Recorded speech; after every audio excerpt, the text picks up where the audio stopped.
Bom, gente, então, falando sobre mitologia grega, né, aula 1 do módulo de mitologia, do módulo 0. A ideia seria discutir essas principais mitologias, né, então, mitologia grega, romana, greco-romana, egípcia, mesopotâmica, nórdica, hindu, africana, persa, fenícia e asteca. Então, um pouquinho de cada lugar do mundo. E aí a gente, então, discute essas três primeiras isoladamente, e depois uma aula sobre as demais. Então, o que é a mitologia grega, né? Acho que ainda não passou. O que é a mitologia grega? É a forma mais antiga de crença e conhecimento do homem ocidental. Então, eu acho que é algo bem interessante da gente abordar, justamente por isso, por ser algo mais próximo da nossa cultura, aqui do Ocidente. Então, cerca de 700 a.C. Então, os gregos eles buscavam explicar a realidade através de entes sobrenaturais e figuras mitológicas. Então, a mitologia surge a partir do espanto do ser humano com o mundo, que ainda não possui uma explicação racional. Então, eu acho isso bem, bem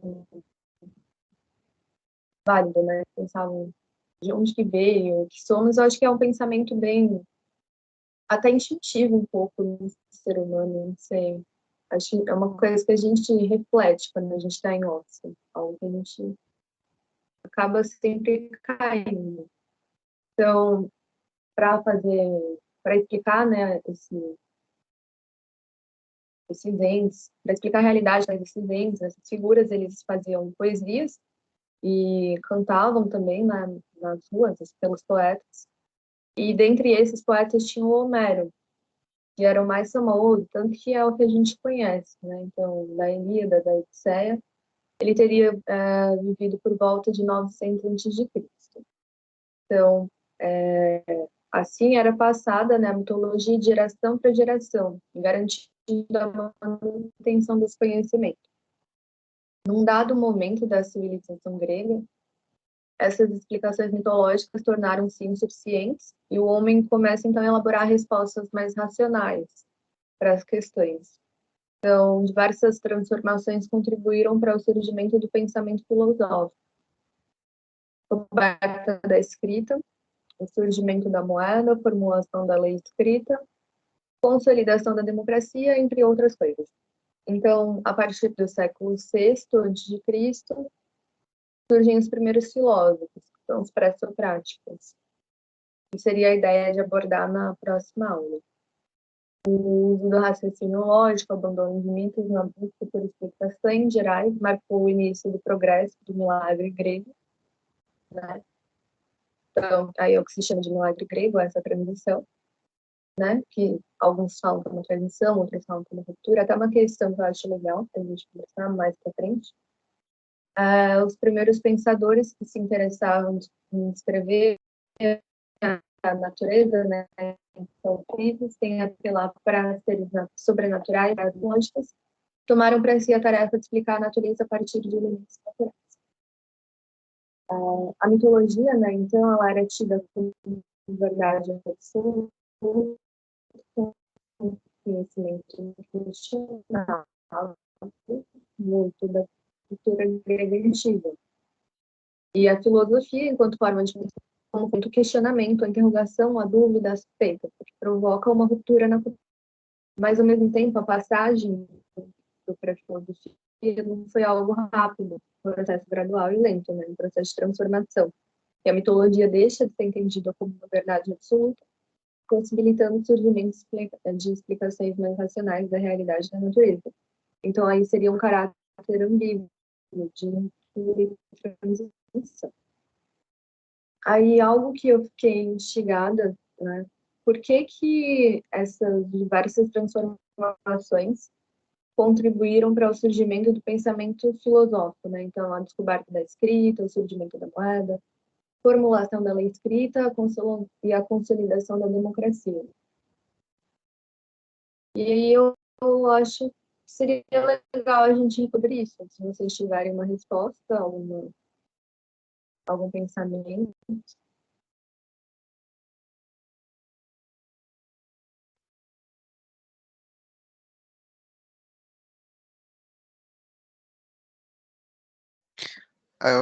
Sim, pensando da forma como eles viam e como eles entendiam o mundo, de uma forma simples, quando eles começaram a organizar os pensamentos, ideias e conhecimento, e começaram a escrever mais sobre filosofia no geral, a sociedade começou a evoluir de uma maneira mais específica. Eu acho que antes eram muito, assim, era muito na crença, né? Porque até hoje a gente tem muitas crenças, mas naquela época era muito mais crença ainda.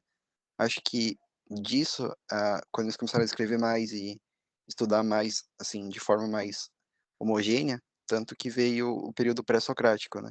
Em que começaram a fazer a ruptura ou a evolução ali daquele processo. Mas é um processo muito legal de entender o ser humano, como ele começou a entender tanto a moeda como a economia, porque meio que ali é o início de tudo, né? De como a gente entende a sociedade atual. Eu acho muito interessante essa parte. Legal, realmente. Começou a se ter uma organização, né? Uma padronização de pensamento.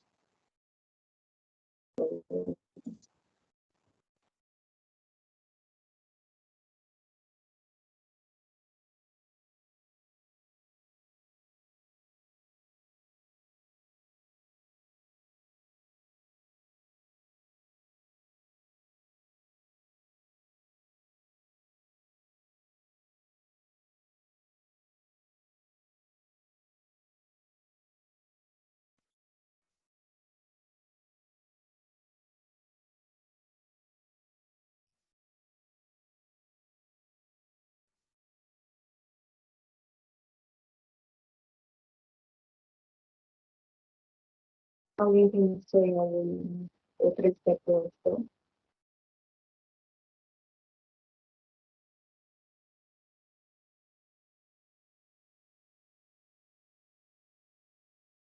Tá travando um pouco aqui o áudio.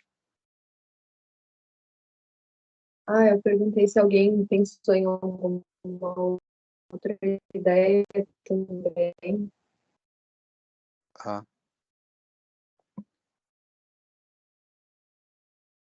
essa parte eu mas tô mais aprendendo mesmo. Não tenho muitas informações para acrescentar. É mais curiosidade mesmo de como eles pensavam, Não, né? eu, eu acho que é justamente nesse sentido que você falou, que é o início meio que de várias ciências mesmo. Ali começa um pensamento racional. E aí, nada mais justo do que também começar a filosofia. Aí, queria saber se o pessoal tem, tipo, mais alguma ideia, né? Alguma sugestão de como que começou tudo isso.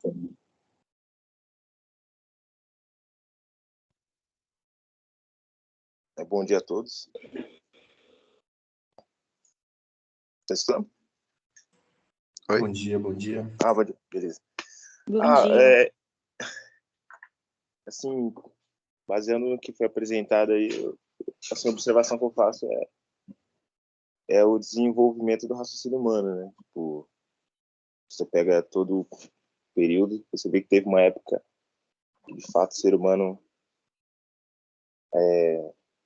olhava sempre mais pro sobrenatural. Se você pegar praticamente quase todas as civilizações do passado eram assim, né? E, querendo ou não, a gente vê que a cultura ocidental ela foi uma das, né, pioneiras aí dentro desse aspecto de começar a pensar, aí foi surgindo a filosofia, enfim, acho que tem uma contribuição bem interessante. Só isso que eu queria acrescentar, só uma observação.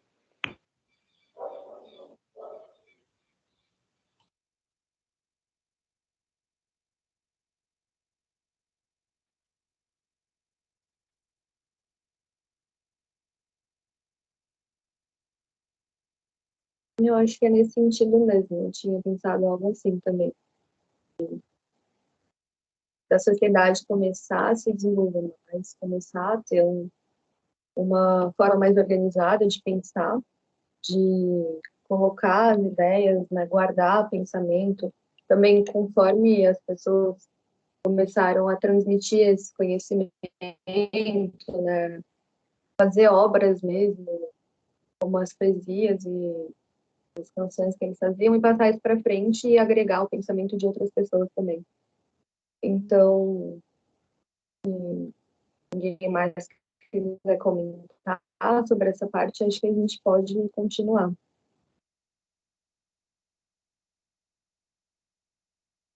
Beleza. Pode continuar.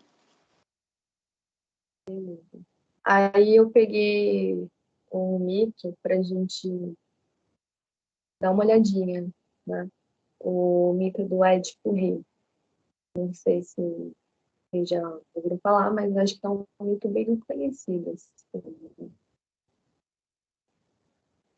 Então, por volta de 427 a.C., é uma peça grega antiga, então mostrando mesmo que eles transmitiam isso por meio da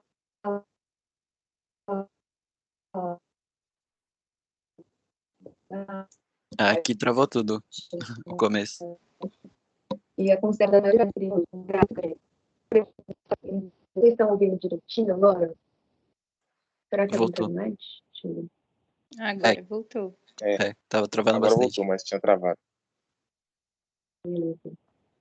O comecinho da história do Édipo. Ah, beleza, vamos lá. É uma peça grega antiga, né? Então, foi escrita pelo Sófocles por volta de 427 a.C. e é considerada uma das maiores tragédias escritas até hoje. O Aristóteles considerava a maior tragédia do teatro grego. É uma trama que gira em torno de uma profecia, né? E acomete um jovem rapaz adotado que, em busca de desvendar suas origens, decide consultar um oráculo. E então ele recebe uma notícia de que seu destino consistia em matar o próprio pai e se casar com a própria mãe. Atordoado com o que houve, então o jovem decide sair de sua cidade a fim de evitar que tal previsão se cumprisse. Na estrada em direção a outra cidade, ele encontra e discute com um velho viajante e sua comitiva. Por estarem embriagados, a discussão termina com Édipo matando o velho viajante e alguns de seus homens. Chegando na nova cidade, passado algum tempo, sem saber, ele se casa com sua mãe biológica e 15 anos depois descobre toda a verdade, tendo um fim ainda mais trágico. Um dos maiores desdobramentos desta peça está presente na obra do Freud, né? Então ele leva o mito de Édipo a um novo patamar, mais tarde vindo a se tornar a base da teoria psicanalítica.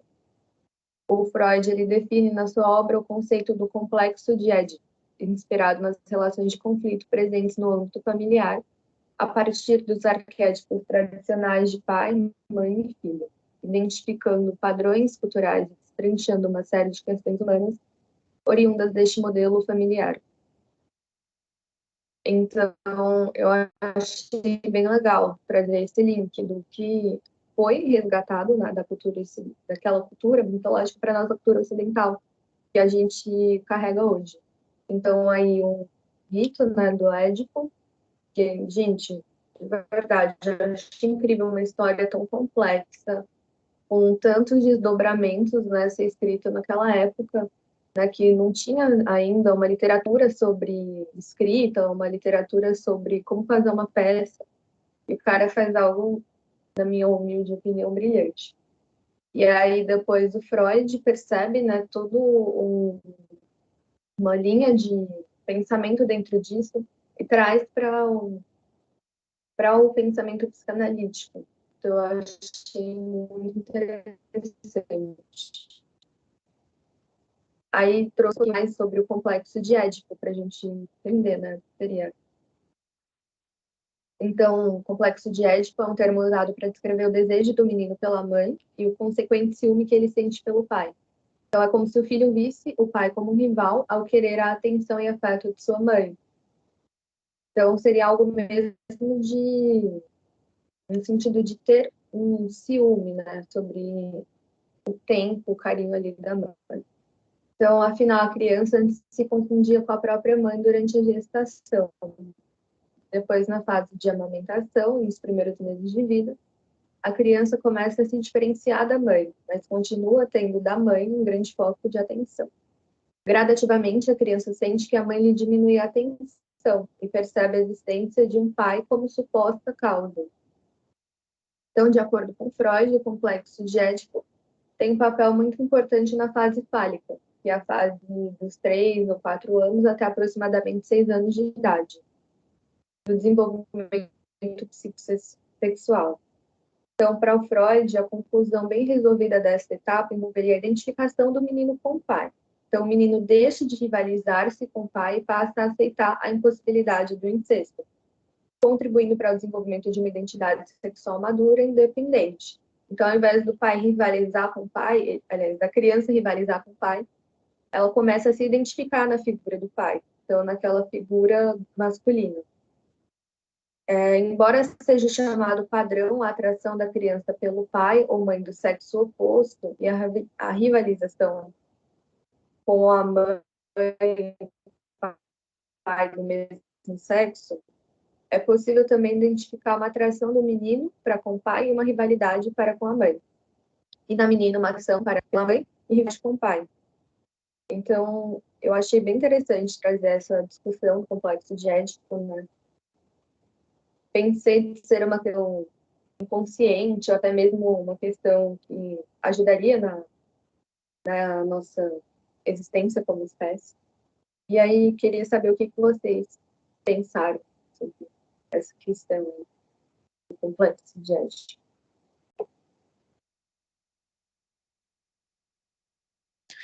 Quando vem o Freud em jogo, tudo começa a ficar bizarro. É bizarro, bizarro, bizarro. Mas, né, ele criou toda a psicanálise graças a esses pensamentos, então ele contribui muito. Mas, assim, eu acho muito interessante a parte da construção da história e a mescla, como é que deveria ser a mescla naquela época entre imaginação e identificação do ambiente ao redor, de histórias da infância, dia a dia. Tanto que quem criou a história do Édipo, né, eu acho muito interessante. Assim, até que ponto foi tudo criado, que pontos foram pegos de alguma narrativa de alguma história contada no dia a dia. Então, não sei, acho muito legal essa parte da imaginação. Como é que deveria ser a imaginação deles, mesclando com a realidade na época. Até porque muitos acreditam que as histórias e a ciência do Freud não é tão ciência assim. Mas, né, aí já é uma coisa mais pro pessoal da psicologia. Mas é uma Mano, eu também discussão acho interessante. isso. Opa, perdão, por falar bem.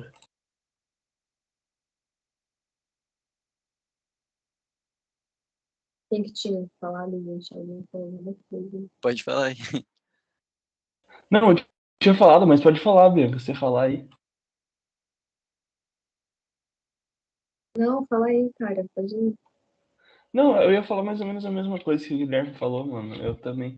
Tipo, tinha uma fase minha que eu curtia muito, sei lá, uns 4, 5 anos atrás, eu curtia muito estudar essas coisas. E realmente tem essa intriga, né? Tipo, gente que fala que as coisas que ele falava ajudou a começar os estudos nessa área, né? Mas que hoje em dia muitos profissionais da área descartam as coisas que ele falava, era alguma coisa assim, eu não lembro direito. Mas Mas porque, eu acho muito Interessante. interessante, mesmo assim, sei lá, parece que tem umas coisas que você até consegue ver na realidade, né? Não sei. sim. É que o que eu conheço, né, do que eu ouvi falar do pessoal, a rixa maior é que, tipo, ele forçou demais. Forçou até um ponto que já não estava mais natural, cientificamente falando. Ele chegou acho que, se eu não me engano, o processo científico de construir as hipóteses e as teorias, ele acabou forçando a um ponto que não estava mais pautável cientificamente. Acho que foi essa a treta do pessoal, porque, tipo assim, faz um sentido para alguns casos, mas ele acabou forçando para tudo quanto é relação humana. Então isso ficou meio bizarro. Aí o pessoal começou a negar Ok. bastante as Faz ideias dele. sentido. entendeu? Mas é muito louco a história dele. Que chama, acho que é o livro, eu tenho até aqui, mas eu ainda não tive tempo de ler. É o livro Negro da Psicanálise. Acho que é esse o nome. E aí, tipo, ele tem toda uma argumentação contrária à psicanálise, contrária ao Freud. E eu também tenho os livros do Freud. E aí, a questão de ter tempo para ler. Mas tem, sim, uma galera que tem uns argumentos aí. Mas eu acho que também é uma discussão muito legal que a gente pode trazer. Se vocês quiserem falar mais sobre isso, todo ouvido. Eu acho muito interessante. Como os colegas aí disseram, já li bastante o Jung, né, que é o outro, né? E tem um livro, eu já li mitologia, eu gosto, as histórias são bem interessantes. De fato, tem essa pegada, tipo, eu não lembro o nome do livro, de eles trazem essas figuras mitológicas, arquetípicas, para acontecimentos, né, da nossa realidade hoje em dia, o tipo de problemas que as pessoas têm. Então, eles começam aí eu estava lendo, eles associavam, né, essas mitologias, ou esses acontecimentos dentro essas mitologias, enfim. O Jung, eu não lembro, eu tenho uns livros do Jung aqui, eu li um ou outro, mas tem outros que eu nem comprei, mas nem cheguei a ler. Fala também de mitologia, arquétipos, enfim, né? Tem essa pegada mesmo, os dois, tanto Freud e Jung, eles têm, o pessoal tem meio que uma objeção, né, contra os dois, né? Enfim, eu não sei qual que tem mais, mas tem muito disso, né? Você pega alguns canais, livros, eles associam demais eles se esforçam bastante, né? Então é bem interessante mesmo trazer uma discussão um dia sobre isso. Acho que cada um tem uma percepção, mas vai ser bem legal.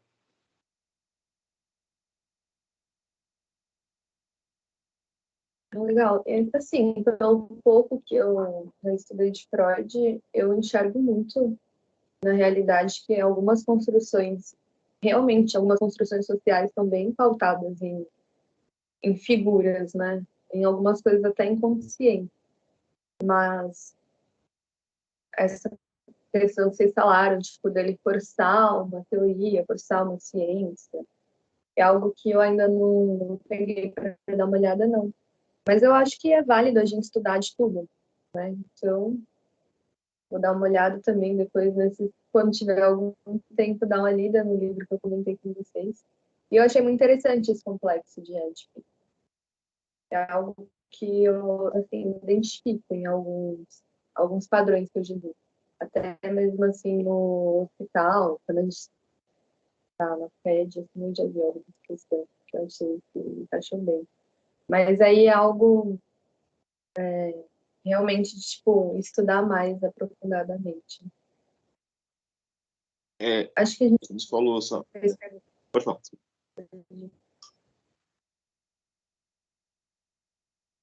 Pode falar, Lucas, que eu tinha falado algo. Sim, você falou dos padrões, eu lembrei, de fato, tem essa ideia, né? Tipo assim, existem arquétipos que, de fato, acontecem, assim, um exemplo. Aquela história daquele arquétipo, toda aquela história, existe um padrão nas pessoas. Então, assim, é bem interessante. Eu, de fato, eu vou ver se eu releio alguns aqui do Jung e a gente pode trazer. Acho que é válido. Eu li um pouco, assim, eu não tive... Assim, eu comprei, acho que uns 5, 6 livros dele. Tem uns que tá até no plástico, ainda nem abri para ler. Mas tem um que traz essa ideia também da mitologia e tal. Eu vou dar uma olhada aí. Posso contribuir aí com alguma reflexão aí. Valeu. Muito obrigada.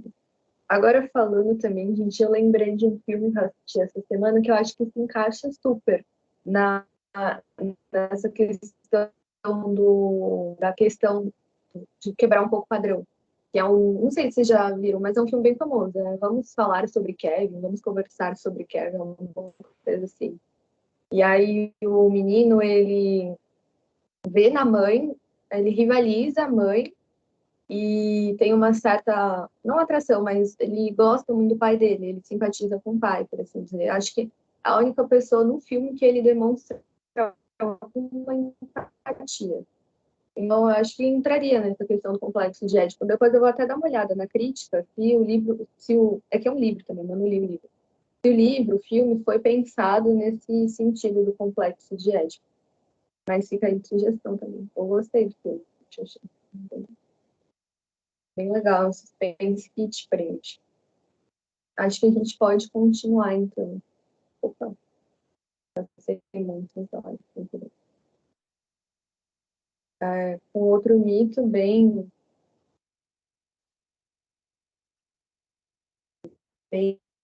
relevante, né? Então, naquela época, o mito de Hércules. Então, Hércules seria o filho de Deus, né? Com a mortal Alcmena, acho que é assim, pronuncia, se estiver falando errado. Me perdoa. Então, ele é um herói da mitologia greco-romana, né? Ficou conhecido por sua história de força em comum como semideus. Depois de ter matado sua mulher e seus filhos num ato de loucura provocado pela deusa Hera, o Hércules busca se redimir e começa uma saga de 12 trabalhos. Após finalizar essas atividades, ele se casa com uma mulher chamada Dejanira, com quem vive feliz por muitos anos. Em uma viagem, sua esposa sofre uma tentativa de abuso. O centauro Nessus tenta violentá-la, mas Hércules chega a tempo e o mata. Antes de morrer, Nessus engana Dejanira, dizendo que seu sangue é um elixir capaz de fazer o amor renascer, caso Hércules deixe de amá-la, fazendo com que ela então decida guardar um pouco. Anos depois, Hércules se apaixona por outra mulher, e Dejanira lhe envia um manto com gotas do sangue de Nessus. Ao vestir o manto, Hércules percebe que está prestes a morrer, pois se trata de um veneno muito poderoso. Segundo a mitologia grega, após seu falecimento, Hércules teve seu corpo queimado, mas sua essência permaneceu viva na morada dos deuses. Mesmo sendo um mito, a história deste herói inspira até hoje alguns historiadores acreditam que possa ter sido inspirada na vida de um homem real. Aí, o que eu achei legal, né, que tem essa escultura do Hércules Farnésio, né, que é provavelmente essa escultura ela é uma cópia ampliada, realizada do início do século III, e é assinada pelo Glicão, que é um cara que não tem nenhuma outra obra conhecida. Apesar do nome do artista ser grego, é possível que ele tenha trabalhado em Roma, então algo que reforça aí a conexão que tinha, né, entre a cultura grega e com a romana, tanto que ele tem um aspecto,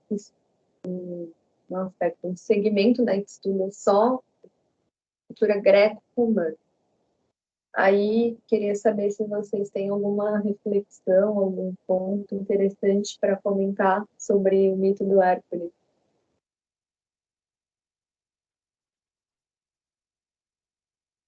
Provavelmente eu acredito, sim, que muitos dos semideuses, né? Os deuses nem em tanto, sim, mas os semideuses, sim. Eles são muito, assim, semelhantes a histórias de pessoas que foram famosas na sua época.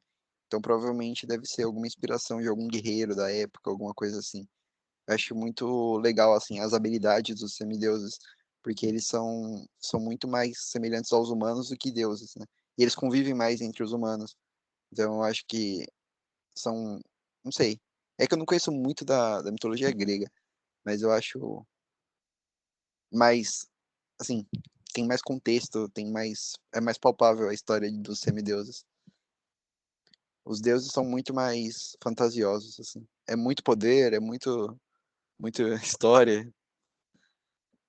Tipo, próprio Zeus, tipo, ser líder dos irmãos dele e os pais dele, tipo, o pai dele comer os filhos, é meio muito bizarro. É igual, tipo, a mitologia nórdica, que é muito, quando chega na parte mais poderosa dos deuses, fica muito abstrato.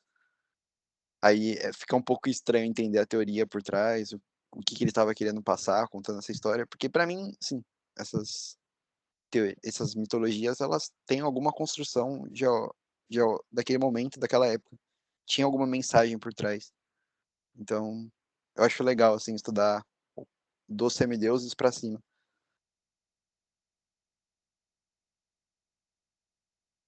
Muito legal. Eu gostei dessa observação aí que você fez.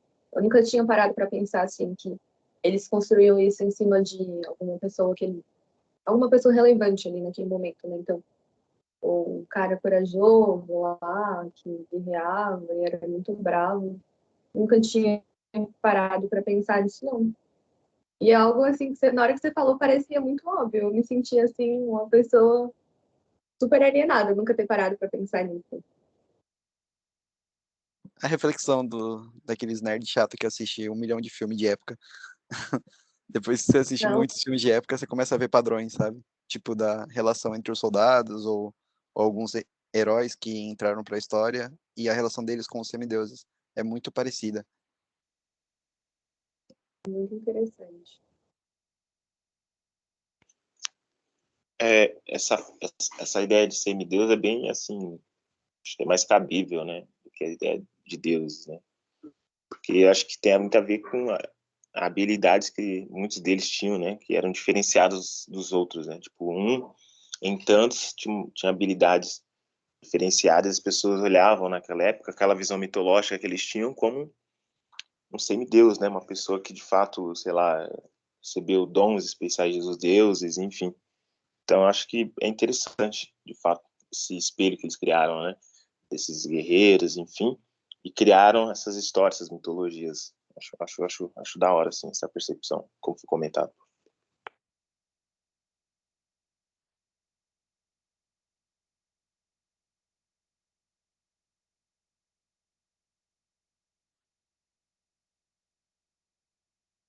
Muito legal, Lucas.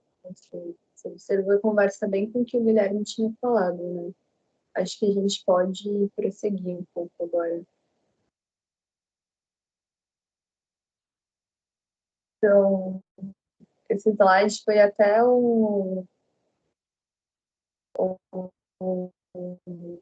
rapaz do grupo lá que ajudou a ver, né? Que na hora que eu coloquei as aulas no Drive, ele foi olhar. Aí ele, nossa, você podia colocar alguma coisa da Ilíada e da Odisseia, porque eu não tinha colocado. Meu, é super relevante, né? Acho que é tipo uma das mais da magia grega. Aí ele me ajudou a fazer e achei que ficou assim bem interessante. Ele tá lendo a Ilíada. Então a Ilíada, né, e a Odisseia são obras do Homero, né, que se discute muito se o Homero foi uma figura simbólica, um codinome, né, um pseudonome, ou se era real. E é considerada a primeira obra de literatura do Ocidente. A Ilíada tem 16 mil versos ao todo, e a sua história se passa no final da Guerra de Troia, com os gregos, onde até os deuses são participantes.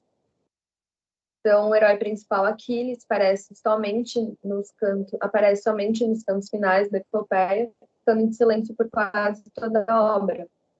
Ao descobrir que Patroclo havia sido morto por Heitor, não mediu esforços para matá-lo.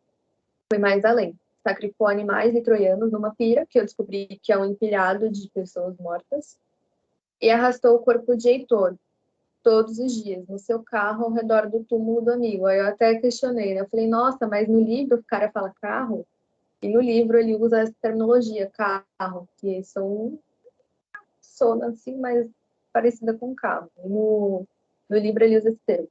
Assim, a Ilíada começa com a cólera de Aquiles e termina com o funeral de Heitor.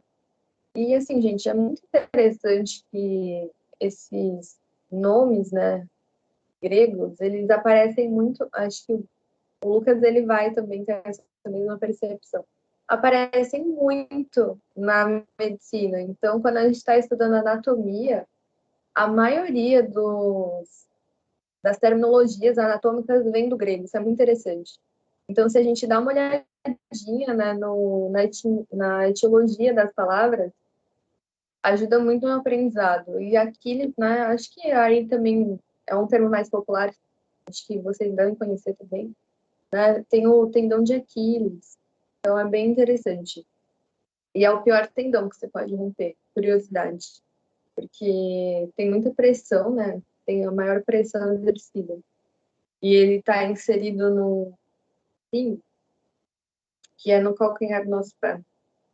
Então, e rompe ele dá um problema. A Odisseia, né, também, né, um poema do Homero, ele apareceu depois da Ilíada, então quando você vai ler, o pessoal recomenda que você leia primeiro a Ilíada. Foi escrito durante os séculos 9 e 8 a.C.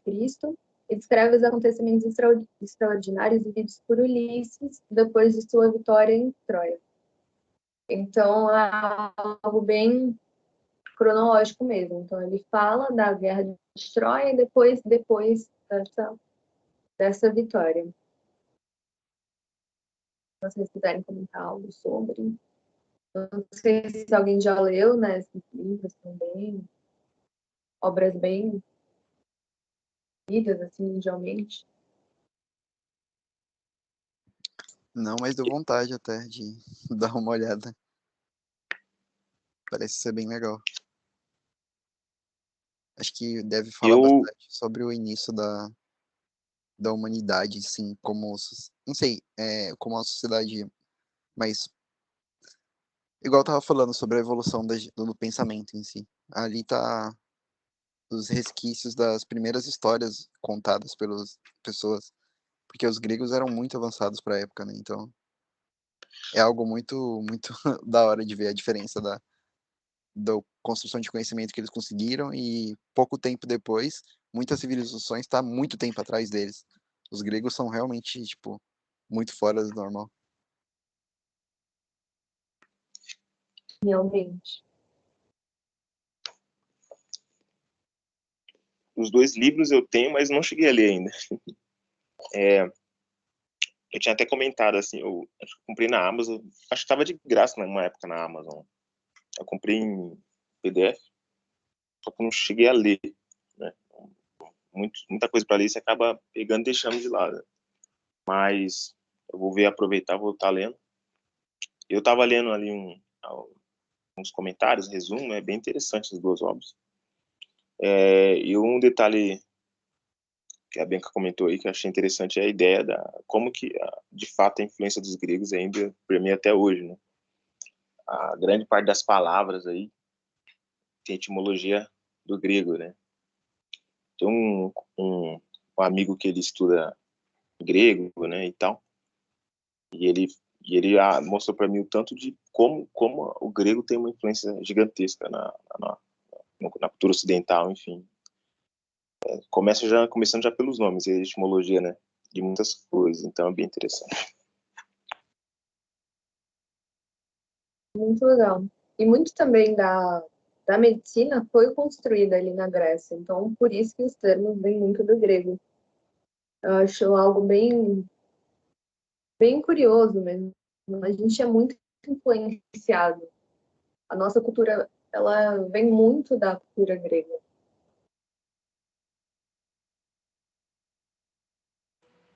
Na medicina tem um monte Acho de nome esquisito, né? Que aí depois você vai ver alguma coisa grega que, tipo, faz todo sentido ser aquele nome, mas como a gente não sabe grego, parece algo esquisito. exatamente. Exatamente.